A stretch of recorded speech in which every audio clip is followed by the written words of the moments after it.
Now we really see what Galway could look like in 2040. Can I throw it open? I mean, I suppose all of our panellists have anticipated the divergence of views on this as to whether they would think this is fantastic, the way forward, or this is an abomination, and all the rest that goes along with that. Is there anybody that would like to comment on that first? Once again, Sean Donald here. We have energy. We should not be betting too much on that. If anyone wishes to know why, I can give precise reasons after. Okay. Secondly, there seems to be an assumption, my namesake here, Mr. O'Donnell, that growth is a good thing, 400,000. I would wonder about that. And I would put the example of Britain, the new towns, you know, East Kilbride, these places which I know well. They were limited deliberately to 40,000. So not necessarily a great dash for growth. We've seen some of the results in the last few years now. Third thing and last, those models were beautiful, the computer. But Britain is littered with examples which once looked beautiful in models and they didn't have computers at them. Spaghetti Bloody Junction is one. Harrow Town Centre, if you ever go there, is another. The Gordon Flats in Glasgow. So we should not be, by all means, I'm totally progressive, but watch for the models. They may not be so nice and well. Wind tunnels, for example. That's all I have. Okay, point making. This lady up. Nancy Rowe, Galway Sea Sports Association. I wonder if Brian could put up a Galway Harbour fulcrum slide again for me. That's the general. Because what Brian he didn't say was that part of the Galway Harbour development we hope will be a centre for marine leisure training, sailing, dinghy sailing, kayaking, windsurfing, and this will be aimed at the youngsters of every class, every ability in Galway. Also, it would be for all the young people, and it would be for anybody, and it would attract tourists. And it would be situated on the east side of the new quay. Is that the correct? That is no. I want the fulcrum one, the plan of the. The water. Again. That one. You really want Jaws again, but we're not going to do that. So. Brian, you've got the laser. It's up there. Can you just can demonstrate? You know where it is. So, I don't know whether you all realise it, but in the middle of the city, there is an excellent beach, which is not used for bathing because for years it's not accessible, right? That's an excellent sandy beach, and off that beach, down into the water, coming south, you have here an area of water which will be sheltered by the new quay. So you've got a whole area, if you like, to go around the whole area for me, including Ballyloughan, coming into Ballyloughan. That is a fantastic, safe area for dinghy sailing and kayak training and windsurfing training. We hope that this will be the future. We expect that when we get this up and running, and there is a building, the Galway Harbour Nautical Centre, or whatever it's called, which the present one is a temporary building, the Ocean Water Sports Centre, and there is a design, I hope it's still in the planning, on the actual quay by the slipway coming up there, which will be the Harbour Nautical Centre. No, the east side. Oh, so sorry, here, yeah. Yeah, it's further on. It's further down the halfway down. It's in that area there. Yeah, yeah. So, and what the people in Galway probably don't realise is when you bring in championships of dinghy sailors, you can get 250 boats out on the water. And for the bigger boats, the bigger dinghies, off Martin Island and off Hare Island, there is the most fantastic water there, which is partially sheltered by the Aran Isles. We never get the big waves in. And it is an absolute potential for the city. As I say, you can bring 250 boats in. With that, 250 boats, double-hander, that's 500 people, all families, right? You can get. I think we're sold. Yeah, I think we're sold on it. Well, can I just make one point? Yeah. If you put high-rise Vancouver-type buildings on the quay on the east side of the big marina there, then downwind, you're going to spoil our wind. So keep that in mind.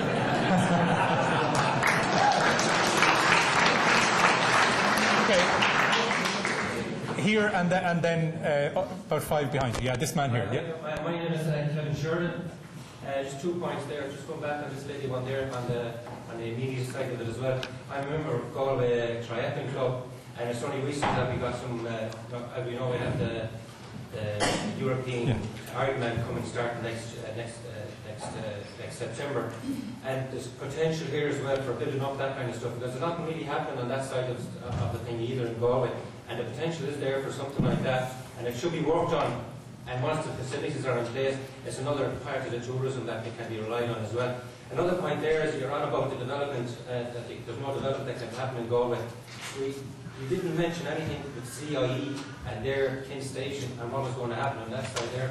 Is there any reason why that's been omitted, or were they invited into this forum at all? I don't know the full answer to that, but in relation specifically, we try to take an overview first of all in relation to planning and infrastructure, and then specifically at the Docklands. So in fairness to Brian, the area that he's responsible for doesn't include Can Station. So that's the only reason I can think of. I didn't choose the topics, but as we said with everything earlier on, we're not trying to decide an agenda on this. So certainly and clearly it has to be part of any planning process that's incorporating that area, and we will certainly take it in. They should be all worked in conjunction with each other, so any facilities that are going in, that are not going to be duplicated, or if you're going to put something in, put it in fair point. Benefit all people. Fair point. Yeah, fair point. The man up here and then over here. Yeah. Well, let's go this side first, and then thanks, Evelyn. 5 up there. Yeah.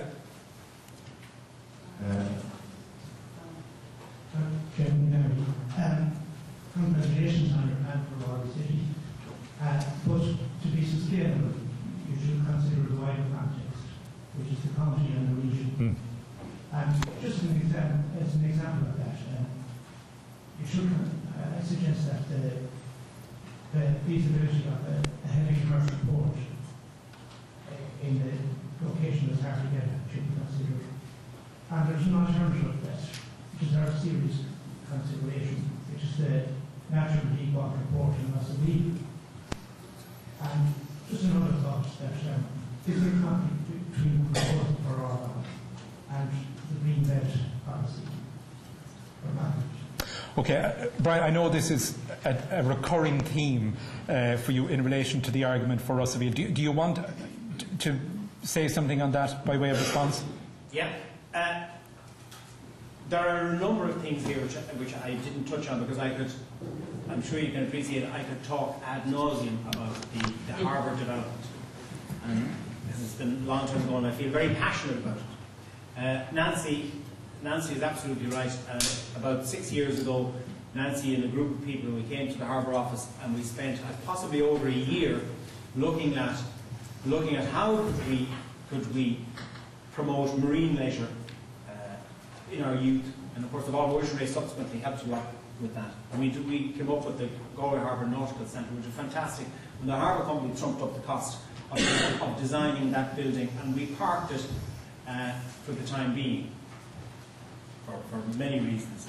We're now at the Galway Ocean and Water Sports Centre, which is to be located near that new slipway which I mentioned earlier on, and that will open the first part of the year, which will accommodate, because there are so many marine leisure people, such as the Sea Scouts, such as Nancy, such as the Sabacco Club, all operating out of their back garden, and they have nowhere to go. So through Colchon and through the harbour company, we have found a solution to that, and we're working very hard towards it. What I didn't say in my talk is that this plan has been evolving over 10 years. And we believe that the harbour plan plugs all the gaps in maritime Galway, whether it be cruise, whether it be commercial, whether it be marine leisure, that they're all plugged. And even though I didn't mention Nancy's talk is very much covered in the port plan, but the concept of Rossaville is not a naturally deep water harbour, first and foremost. We have looked at it at length. We have looked at it in terms of transportation links. If you look at the Port of Cork proposal to develop down in Ringaskiddy, it fell because there was no, well, one of the main reasons that it fell because there was no rail link. I didn't mention earlier on that we are so fortunate because we have a rail link which runs by our back door. And in the port proposal, there is provision made for freight rail to make access back down to the quays as it was 170 years ago when the harbour was built and the tramways and the cargo quays came down to the quayside. We have looked at Rossaville at length, we've looked at many other places, and all the figures point to Galway, particularly as a spatial in the NSS. Galway is a gateway city, and Rossaville isn't, and I could go on again ad nauseum as to why Rossaville is absolutely perfect for what it is. It is a connection to the Aran Islands, and it is the fishing port for the county. And Galway is the commercial. Okay, and it is an argument that we certainly won't solve today, but anyway, this gentleman up here and then down here at the front. Yeah. Yes, John Leach, and I'd just like to take up a point perhaps on looking at the past to see what the future is going to be. And if I may take up from the last speaker, Gerald Gary, who some years ago had an idea which he brought to a conference like this, and the idea was that instead of developing Ireland with its motorways going right through the middle and so on, that it should be developed with Dublin connecting with Waterford, Waterford connecting with Cork, Cork with Limerick, Limerick with Galway, Galway, Sligo, Derry, Belfast, and then Dublin again. Now, that was his idea, but it was like everything else, it was taken over by somebody else down in Limerick who adopted it as his. And the idea was to connect ports, airports, and have an infrastructure which was based on ports, airports, and cities. And it was a wonderful idea, and it has been partially, I think, in the past 20 years or so, developed, but not fully, and therefore it hasn't been as successful as it was. But it came from very early. I remember when opening to the conference. So that was the past. Okay. This conference also has potential for yielding dividends into the future. Unfortunately, as I see it, most of us will be dead by the time these things are experienced. And it's a pity, therefore, that we haven't a younger population participating today. I heard one comment that there wasn't enough women here. I understand there are 20% of the presentation here is audience here is women. And it seems to me that the ones that are here are very vocal and very pushy. And that's a good point for them. So while they lack in numbers, they certainly make up. Okay. I'll go back to the point, though. We're missing out the young people who will be here in 2040. And perhaps the way of getting at them, because they don't attend conferences like this. They're not, I suppose, into conferences, but they are into such things as Twitter and Facebook, and that's how they communicate. And perhaps when we're going forward here, we consider using that mode of communication rather than further conferences to get ideas from them. And that's a fair point, John. And can I say that part of this process yesterday, there was a very successful day involving a large number of secondary school students who did a soapbox exercise in Eyre Square. I have to admit I wasn't there myself, but I know the feedback from Carmel and Maureen and all of the people that were involved in that is some of the ideas they had yesterday for their futures would be very much part of our eventual findings in relation to where we go from here. They had some, I think, fairly revolutionary ideas is the only way we could describe them, but they certainly thought about this, and they may not come to an event like this today. Actually, they'd have loved a day off school, but they're not here today, but they're very much part of the process, because right from the start, I think, to be fair to Paul and to Rory, in thinking this through, it is about what a 10-year-old will experience when they're 40 and the Galway when they are 40. And thankfully, to turn it around, there are enough people, many of us who will not be here in 2040, but we're prepared to invest enough time and energy to make sure that the Galway of 2040 for the 40-year-olds and 45-year-olds of that time will be a better place than the one that we have now. Pete, David. Yeah, I finish. I won't be very long. Yeah. But to also take up the point that Gerard Gary is now making, which is that we're looking at Galway, but Galway must be brought into the greater region. And of course, we've had references to what happened up in Mayo and Carr, oil field, or gas field, and so on. We mustn't forget that. And if it becomes focused entirely on Galway City, as it develops here, it seems to be, then we're going to have a problem immediately in not involving, not being inclusive, and again, putting people on the periphery, and that mustn't happen. David, do you want? Just to address your point about involving school children, This Wednesday I was in a class of 10-year-olds at St Michael's in Merview, where we did an exercise with the children where they put forward their ideas for what Galway might be like in 2040. That was one of many schools that was covered, and their drawings will be on display in the Square Centre over the coming weekend. Okay. Sorry, yes. Dear from HLC West and also Connect Castlegar. It's very interesting to see the vision for the harbour area. We should be also looking at a vision for the other water areas of the top of the city, namely the Coral, which is a hugely under-resourced area, and also for places like Arundel Lake, which has is not accessible, isn't open, and would provide a huge amenity area within the city. The other point I'd like to make is when we look at the metropolitan boundaries, it's very interesting to note is that part of the city has been excluded, which we would consider in Castlegar being part of the city, which includes the Anglican and Northern areas. They certainly don't belong to the county area, and I think that if you're looking at the boundary, it should be extended to those areas. Okay, James, just when we were talking about in relation to the city, I mean, to be clear, is my understanding that we're looking at a 20-mile radius in effect in terms of the area that's under consideration here, or am I over-expanding on that? Well, the population up to 400,000, we'd be talking about a city region expanding outside the expansion. But we felt that there's a need for preservation of a green belt as well, that the metropolitan area would be the extent of the urban sprawl of the city. Okay. And okay, I'm conscious that we need to get a few more questions in. We will run over a bit on this if everybody is all right with that then. So 1, 2 and 3 then just... Maybe we'll take a few comments together and see. You can probably hear me anyway, can you? Yes. Okay. Shane Ford, how are you? Shane Ford, Law Living Campaign. Very welcome to see the great people of Galway involved in this kind of process, and something that's obviously happened before time. And I want to refer to Jason Dunn's presentation where we were talking about the infrastructure of the future for the rest of the city and transportation options for the rest of the city. And I have a concern in that Galway has the highest levels of walking and cycling for transport to work in the country. And there was no reference to walking or cycling as a form of transport in the presentation. Pedestrianisation is not walking, pedestrianisation is shopping. But walking as a form of transport is something that has to be planned for, anticipated, catered for, levels of service defined, as with motor traffic, as with public transport.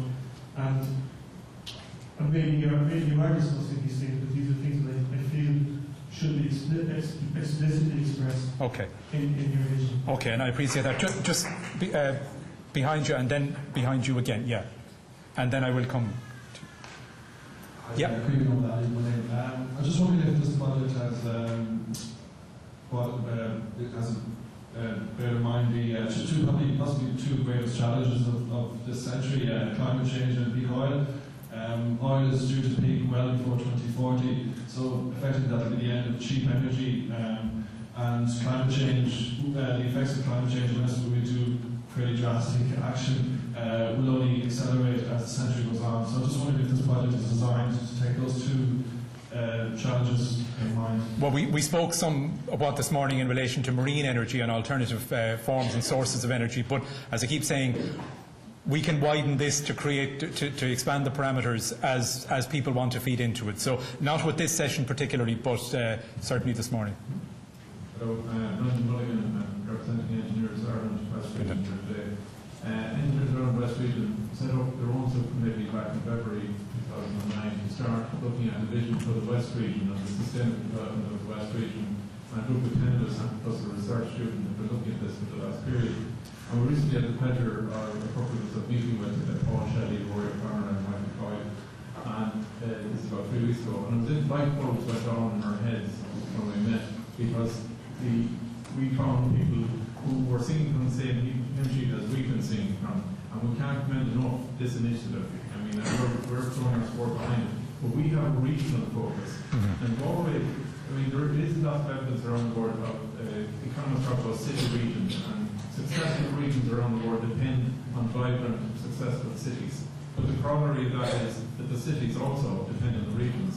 So while we commend this initiative, I mean, there is a need to take in the rest of the region as well. And people here today mentioned counties and things like that. We're inclined to think that the county boundaries and that sort of thing, in a way, are kind of outdated now. They've outlived their purpose. And we're more inclined to think of geographical, environmental, ecological boundaries rather than maybe county boundaries. And what we're thinking of is looking at the Western River Basin District, which is the management unit for water quality here in the West. And that is a kind of self-contained ecological region in a way. And maybe that's the kind of boundaries we should think about, rather than county boundaries, and looking at a broader regional boundary based on geographical, ecological and environmental boundaries. Yeah, and I take that point. I mean, in this afternoon session, and we are still, I suppose, largely staying within county bounds rather than throughout the West. But when we talk about agri-food and rural development, clearly that's not Galway City that we're talking about. When Fiona Monaghan talks about tourism, that doesn't even concern Galway City and County. That's an Ireland West focus.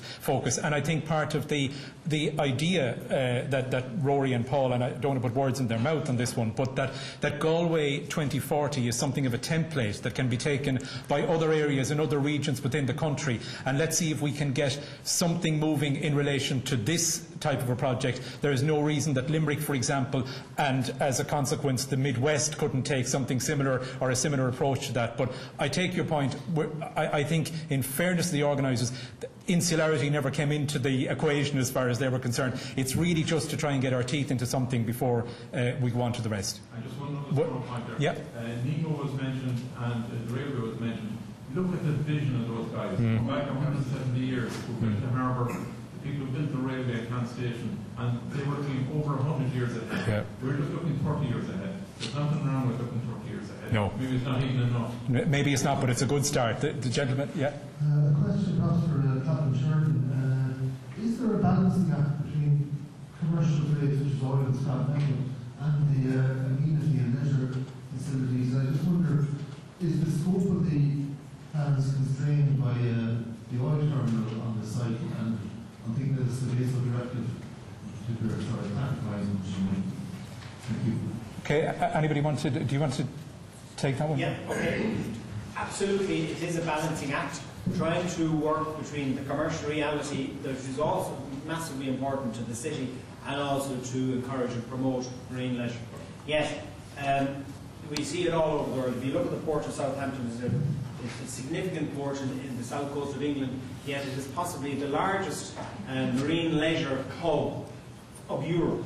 And yeah, the harbour master has even less hair than I have, but he manages to keep the commercial reality and the shipping and the leisure flowing side by side. So it's a good point, Patrick, but it is possible and it can happen. Okay, Declan Dooley here wants to, about 1 to 4 rows in front. And then I'm conscious on time. I'll take 2 more and then we'll sorry, 3 more, and then we're in a break. Sorry, Declan. Thanks, Declan Dooley, Galway and Galway Chamber. First, I'd just like to congratulate Paul, Sherry, Jim, and the team all involved in this fantastic forum for people to speak their minds, and also to congratulate Galway Harbour for their plans and their vision. I think that the population growth that we're talking about, I'm not convinced we're going to live the 400,000 in that time. Certainly, I think we will be approaching the 200,000 by 2040 on the basis of growth in the country, and that we will be migrating to the urban areas. I think we want to have immigration and so on slowing that process down over the next few years.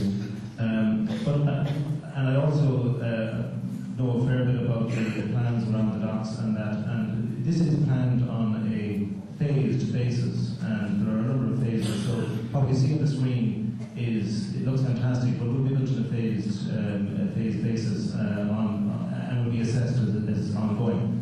I think what we need to do is, if we cast ourselves forward 30 years and say that we have all of this built, would you knock it down and return to where we are right now? That's the starting point for me. If you had all of this, would you demolish it and return to where we are today? I don't think that you would. So that suggests there's something right in what we're doing here.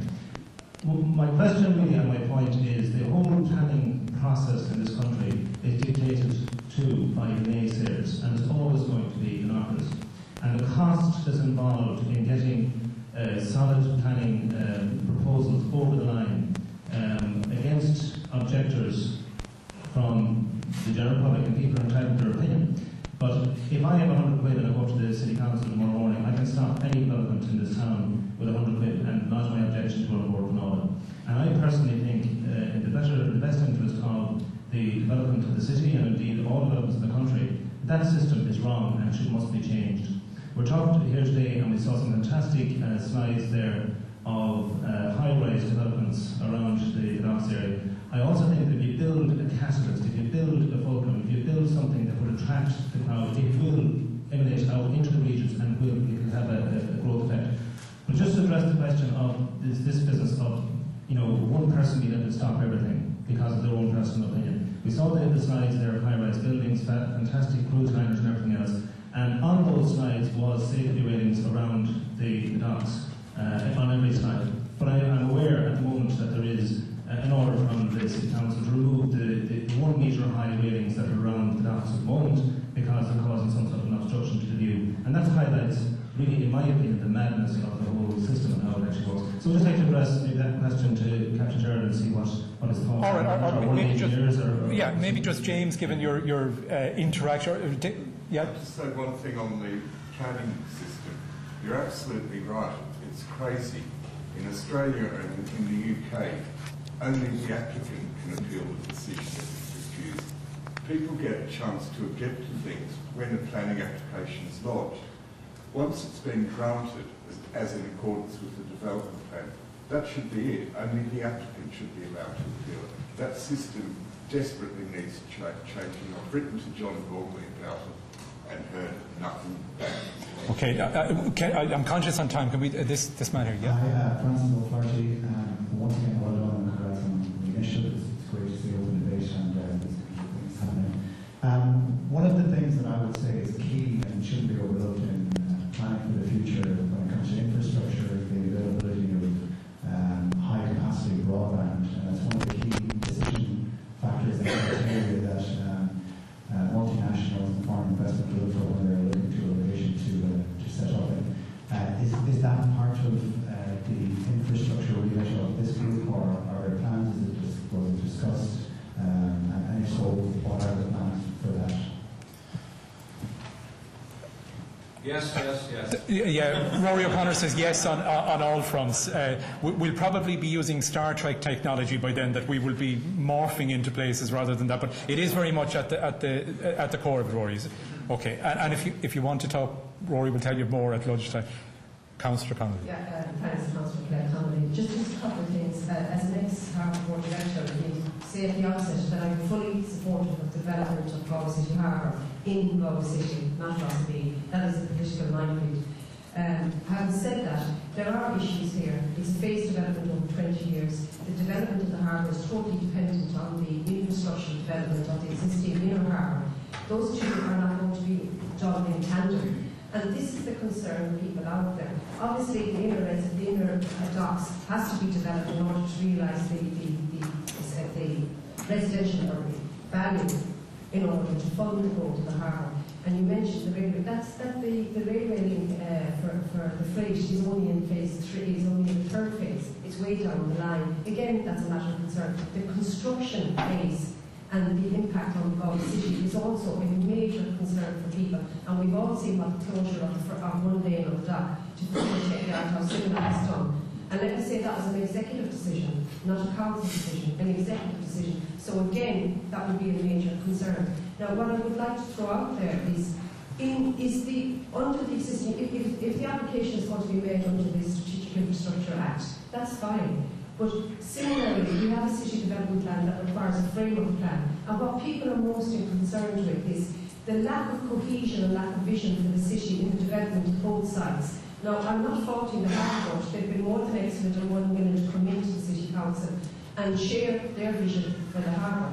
We have not got a similar commitment from CIE, which has been appalling. Now, in today's climate, obviously the development of Can Station is not going to be realised in the next 10 years. So where does that leave the development of Galway even for 2040 in relation to the realisation of a decent, properly funded transport system within the city? And the last point I'd like to make in terms of the residential aspect, and I don't want to seem unduly negative, but I cannot see any example of a building in Galway that I would deem as visually of high quality, or the materials used as high quality. You've shown St. Nicholas Cathedral from the 13th century. It's indicative, perhaps, of the lack of other buildings that you could have put up there that were built over the last number of years. And that's reflective of what's tolerated in Galway. As built. I have no objection, let me say on record, to high density, but high density has to equate with quality and visual amenity. And also, I would say, are we going to build apartments or 600 or 700 units without car parking facilities? Because if you are going to put in car parking facilities, as was the plan for the 600 or 700 apartments in Can Station, you are and 1,500 to accommodate the public transport system, which the Director of Services for TNI says is okay. It is not okay. You have gridlock. We have a medieval city, so therefore I would like to know at the outset, are we going to facilitate more car parking or going to eliminate it as a vision for the city? And let's have high density. Okay, I don't know if we can answer all of that today, but just the very last point. And then we'll get a very quick reaction. Let's take the very last point first, and then because I'm conscious we're way over time.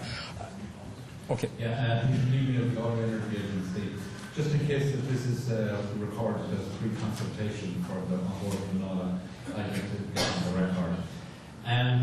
We had 3 speakers there. Thanks very much for the presentations. But something got lost between the first 2 and third one in the harbour, and that was the wind turbines. I'd like to ask, are the wind turbines, as regards the gateway to the harbour, are they going to be part of the planning application? And the second point, very quickly, was that consideration should be given to district heating networks. And I'd offer some of my services in that respect to get the first network into the Galway region. Okay, the very, very last point, and then I will address it through all 3 on the panel. Because the noise we're hearing anymore is not the microphones, it's the stomachs. No, that presentation was very positive. Yep. There was 2 areas where I thought that it looked very over-ambitious to me. One was the population projections that Tim alluded to. In terms of the peak resources, peak oil, gas, water, minerals and so on and so forth, what are the jobs going to be in Ireland in 2040? So a lot of them, okay, will be marine-based, some will be energy and so on, but a lot of them will be land-based because of food security issues and so on and so forth. So we need to look at our regional towns and some of them lack vibrancy right now. So yeah, we may well have 6 million people in Ireland, but some I suppose systems ecologists look at deurbanisation rather than going the urban route. The other areas in the ocean liner area, which again, you're talking about a very, you're talking about the same kind of economy that we've had for the last 30, 40 years, getting revitalised or the global situation isn't going to yield its way to just having 6,000 person ocean. They're just about the most unsustainable. I know there's some good sustainability examples given what's going on board that ocean liner, but from an energy point of view, they're off the scale. So really, that to me seems over-ambitious. Okay, can I just say before I hand it back to the panel, one of the things that not all of the jobs in that area would be marine-based. I think from Mark Gantley this morning was talking about the notion of the work-life balance, that the notion of a multinational prepared to invest in the middle of a city so that those who work there can live next door, not next door, but very close by, and don't need cars, don't need all of that because the public transport is there. The second thing, Monsignor Horn, occurs to me that if he waited until the numbers were there for Knock Airport, we'd never have got that, although he did have a grant from Charlie Haughey. Can I just ask the 3 just for a quick reaction at the end before we go? Just on the point of the car parking in the city, I did say in my presentation that we should have a live work environment. But by the time I left London about 15 years ago, we weren't allowed to provide parking in central London within development. And that's the way it should be in Galway too. Okay, James. Just to respond to some of the points raised, it is accepted that the population projections are ambitious, but the fact is there is increased fertility, people are living longer, and there is a move towards urban centres. So the question is, how is that growth going to be managed? What's the alternative? Is it going to be urban sprawl if it's not going to be a compact city? So that's all part of the debate. In terms of Camp Station, that was included as part of our review, although it wasn't specifically mentioned, and its strategic role as a transport hub was seen as a priority. In terms of walking and cycling, this was also specifically mentioned in the working paper, again, not on the presentation, but sustainable modes of transport were emphasised, and I would agree that they are very important for the city. In terms of third-party objections, I fully agree that the Irish planning system is weighted in favour of third-party objections. It's just too easy to pick holes in a planning application and cause problems and unnecessary delay. All of the proposals here, this is part of a journey, but this will be presented to Galway City Council, I would hope, and the County Council for that matter, because I think it's important to get a citizens-based public consultation and consensus so we can identify what our ambition is for the city and then present that to the City Council so it's taken on board. Thank you. Okay, and as a man banking on increased fertility from his earlier comments, Brian. Colette very well articulated your points, absolutely on the money. Declan mentioned that the harbour is a phased. There's a couple of things which I didn't mention, but it is a phased development. We had a peer review carried out in the first quarter of this year to look at ourselves to see are we doing the right thing. So we appointed people to come who are in this game, who tore the whole thing to shreds, threw it up in the air, and see how it came down. And out of that, the phasing changed. And if you log on to the Harbour Company website, you can see the evolving processes there for the harbour. So we are now, and I think we're at every time this evolves, we end up with a better plan. So the more ideas that we get in from all quarters, the plan gets tweaked better and better each time. So we're at a stage of phase one, and I'd like to tie this in with the whole idea that we're going to have to sell the crown jewels, which is this gem of property in the city centre, to fund the port. Well, that's no longer the case. Because what the peer review did, it got us to re-emphasise the importance of how the phasing and what we were trying to achieve. And that was to look after our core business, attract the cruise liners. And the cost of that is an absolute fraction of where we were. We're holding to the master plan, but phase one, which gets us out the gap in an enormous way, is quite achievable from the harbour company. So selling off the crown jewels and these large swathes of land is off the agenda, thank God. So that whole idea that we have to get rid of everything to pay for the port, that's not the case any longer. An integrated plan, yes, we have the integrated plan and Colette is again right, that our neighbours, which are Camp Station, we are side by side, and the plans do link and they're integrated. And what I showed you there, that has all taken full cognizance of the framework document, which was put on display in I think it was April. I've drawn a box around because there was a gentleman talked about it earlier on, and again there's some things which I didn't say. But I talked about a compact, I wanted to talk about a compact quarter in light of high-rise, high quality, because it has to be high quality for it to work. But I've written here a compact quarter. It says where Galwegians live, work and play in generous accommodations. We're not talking about pokey apartments where people are living on top of another. We're talking about generous apartments and generous living spaces for better quality of life. And I finished up by saying in my note, where pedestrians and cyclists set the pace and not cars. So the torn jeans brigade, as some people call them, want to live in the city centre. They don't want to own cars. They want to walk to work. They want to drop their kids to the creche, which may be in the same building, or the school in the same building. And that is why we need to have high quality, high rise and downtown development. Okay, I know.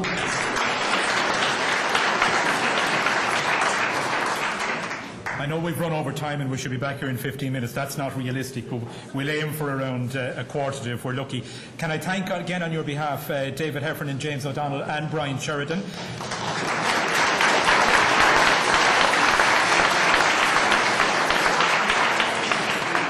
I know that David wanted to make mention of the other participants in his group. If you'd like, I'll just quote from the document. James, you've already heard from. Peter, Peter Keaveney and Michael Mooney. Can I ask anybody that hasn't registered already to please do so, because as we keep saying, that's the way that we can keep in touch with everybody. So if you can leave your contact